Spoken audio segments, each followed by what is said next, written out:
Il y a toute une autre manière de faire. Tout d'abord, on fait la déclaration d'une variable de type exception, dans laquelle on va mettre notre gestion. Donc dans la section déclare. Exemple, le nom de l'exception, de type exception, puis la définition du traitement associé. Donc qu'est-ce qu'on veut faire de cette gestion, bon, cette exception, si vous voulez.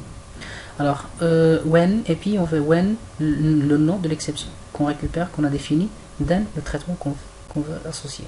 Alors le déclenchement est soit associé à cette erreur un code Oracle, donc il sera levé automatiquement par l'exception pragma, par le paramètre plutôt pragma, exception init, nom de l'exception puis le code, ou bien soit levé manuellement l'exception avec la clause rise. Donc là c'est plus personnalisé à l'utilisateur, donc on utilise souvent la clause rise. Voilà donc la syntaxe. Une exception gérée par l'utilisateur, donc on déclare une variable de type exception, et puis à un certain niveau dans le bloc begin on fait un test, plutôt oui, une condition de déclenchement de cette exception, si vous voulez. Donc if condition erreur, donc la condition de l'erreur, then on gère l'exception catch. C'est identique à ce que vous faites avec les autres langages, comme try catch. Donc on met on catch notre exception dans la clause raise. Et à un certain niveau, donc exception when, le nom de l'exception qu'on avait déclaré comme variable de type exception, puis then le traitement qu'il faut faire. Juste une remarque, donc on sort du bloc après l'exécution du traitement d'erreur. Voilà, c'est normal. Et puis les règles de la visibilité ou de visibilité des exceptions sont les mêmes que dans les variables. Donc on peut utiliser les règles de visibilité, c'est comme si on utilise une variable d'autre type que l'exception. Donc les mêmes règles de visibilité sont valables. Alors un exemple un peu plus poussé. Et donc là on essaie de créer un curseur de l'étudiant, des étudiants qui ont validé par exemple l'année. Donc c'est un exemple qu'on avait déjà vu dans la première partie. Donc select no, voilà, select no et not from étudiant, puis on déclare deux variables nom et not de type nom et not successivement, puis une variable error not de type exception. Alors on ouvre notre curseur et on essaie de parcourir les éléments du curseur, d'accord, voilà. Et une fois qu'on trouve qu'il s'agit d'un enregistrement, donc on entre dans la boucle loop s'il y a un enregistrement récupéré. Si maintenant on fait un test sur la note, si la note est nulle, donc là on doit relever une exception. Alors on trouve qu'il y a une valeur de note qui est nulle, donc là on relève une exception. Et là normalement on fait un traitement relatif à cette case là. Qu'est-ce qu'on doit faire? Et puis on passe ou bien on pointe sur l'enregistrement suivant, donc on récupère l'enregistrement suivant, puis on ferme notre boucle loop et on ferme notre curseur. Et à un certain niveau, donc en dehors du curseur, qu'est-ce qu'on fait? On gère les exceptions qu'on a. Donc exception when error not qu'on a relevé ici, then qu'est-ce qu'on doit faire? On insert into, donc on va insérer dans une autre table temporaire le nom et puis un commentaire non défini. Donc non défini, donc là on n'a pas défini de note parce qu'il est nul. Alors sinon when no data found, c'est-à-dire il n'a rien trouvé. D'accord, then insert into, il y a non trouvé. Donc le nom, il y a un nom, puis la note non trouvée. Donc il n'a pas trouvé. Voilà, donc ça c'est un exemple dans lequel on peut gérer, les exceptions. Donc ça montre carrément la méthode avec laquelle on peut gérer les exceptions. Alors l'exception others, le module exception permet également de traiter un code d'erreur, alors qui n'est traité par aucune exception.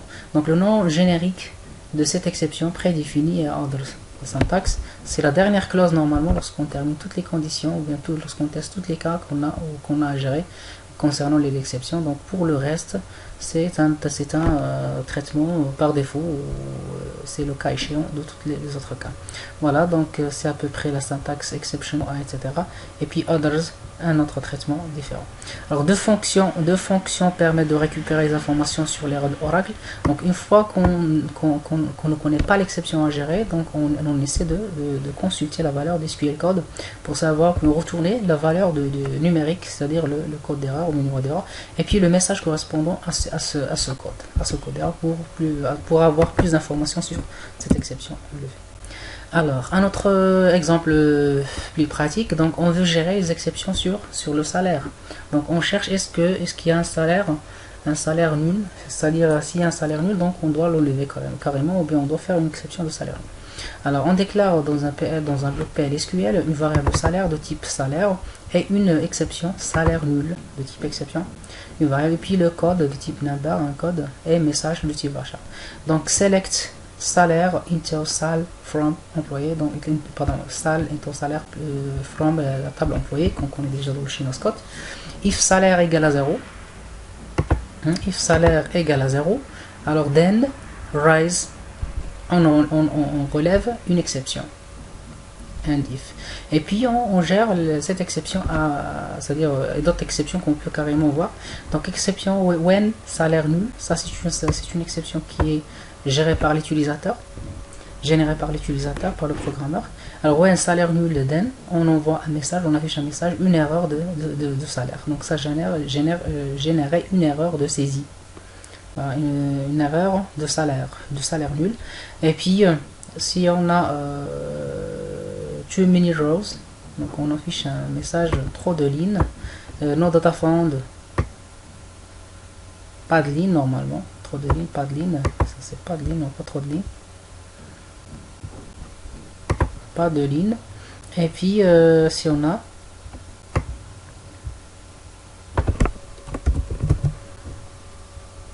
voilà, pas de ligne, retourner si vous voulez. Et puis c'est-à-dire dans le cas échéant, on essaie d'afficher quoi, le code, on récupère le code SQL dans la variable code, et puis on affiche le message correspondant à ce code qu'on a relevé plutôt comme exception. Voilà donc grosso modo comment on peut gérer cette exception là. Donc on pourrait carrément l'exécuter si vous voulez.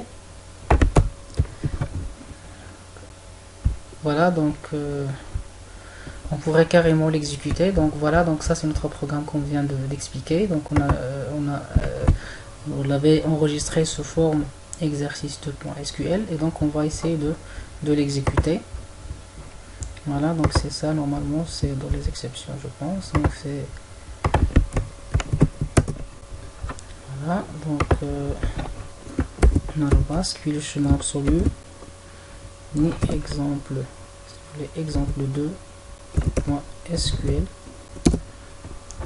trop de lignes retournées, parce que là lorsqu'on a retourné plutôt le select salaire into salaire from employee, donc on a retourné pas mal de beaucoup d'erreurs, beaucoup d'enregistrements dans la variable sal, et donc là on a retourné cette erreur, donc on est à ce niveau là. Donc il n'y a pas de salaire nul, mais il y a plutôt que on a détecté l'exception too many rows, donc il a retourné trop de lignes.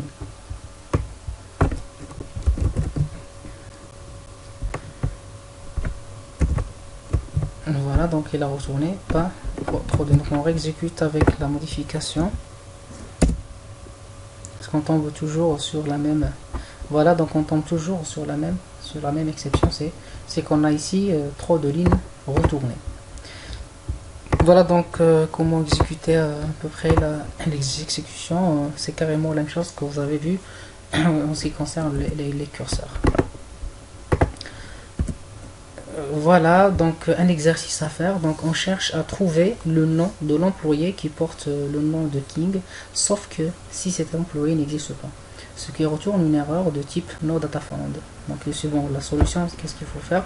Donc il suffit de rajouter un bloc exception qui traitera l'erreur en affichant un message qui dira plutôt que cet employé n'existe pas, tout simplement. Et donc voilà la solution de l'exercice. C'est un exercice qui est très simple.